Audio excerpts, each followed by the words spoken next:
సంబరం గుండె కాదా మందిరం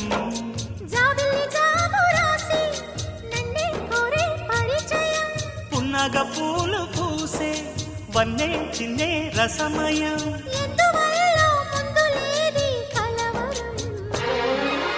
అది పడిన పెదవికేంటి అర్థం